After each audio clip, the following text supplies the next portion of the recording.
And it is certainly a hot one out there, and we're also tracking the potential of some thunderstorms that are going to develop. So as we take a look, we can see the storms that have, this is over about a 4 or 5 hour loop, so we can see that those storms from this morning moved off towards the east, and we are seeing that there are more storms that are developing up towards the north, particularly around the Harrisburg area you can see off to my right, and then up towards Mount Vernon. We can see that there was a storm that went through northern parts of Jefferson County this afternoon, but temperatures outside right now are very warm, with temperatures in Carbondale being in those upper 90s with a temperature right now of 96 degrees. And when you factor in that humidity, it feels more like 100 degrees in Carbondale. And across the region, most of us are in those upper 90s and pushing 100 on the heat index, with 92 in Fredericktown, 92 in Cape Girardeau, 96 in Carbondale, and 93 in Sparta. But when you factor in that humidity, again, a lot of us feel like we're at 100 or above, with our hotspot right now looking like in Cape Girardeau with 104 degrees. And that is because we have a dew point right now of 73, which is impacting the humidity, which is making it feel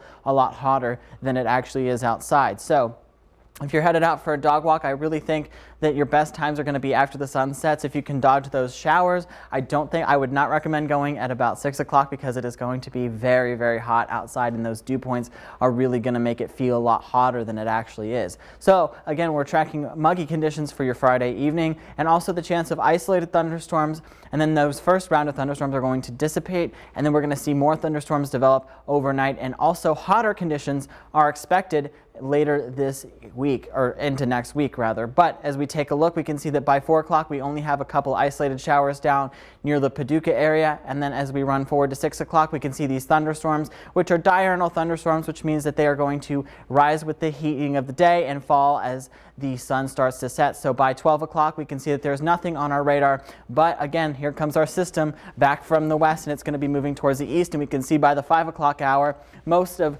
the area is going to be experiencing some kind of thunderstorm activity. Now, we do have an isolated chance that these could be strong to severe, but by 11 o'clock I think most of us are going to be dry. There could be a few lingering showers behind the cold front, but again, I'm not expecting anything too severe. I think our best chance of seeing anything severe is going to be in the afternoon with that thunderstorm energy, when that thunderstorm energy is the greatest. But we do have some thunderstorm energy back towards the west, and as of 7 a.m. a lot of it is going to dissipate. So I don't think anything will be severe as after that cold front passes tomorrow.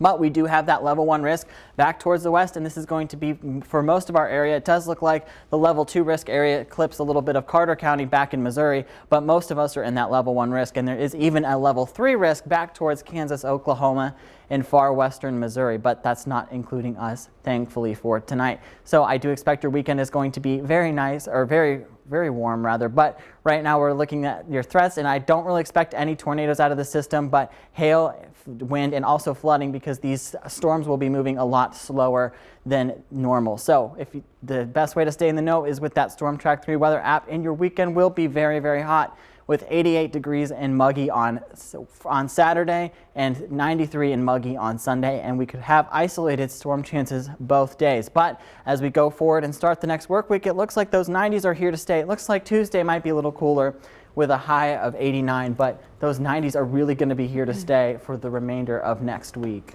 Well, talking about this weekend, because a lot of people like to get out for the weekend, especially to go to events. It's going to be hot, but at least the whole weekend isn't a complete washout, so people can still get out and about like they need to.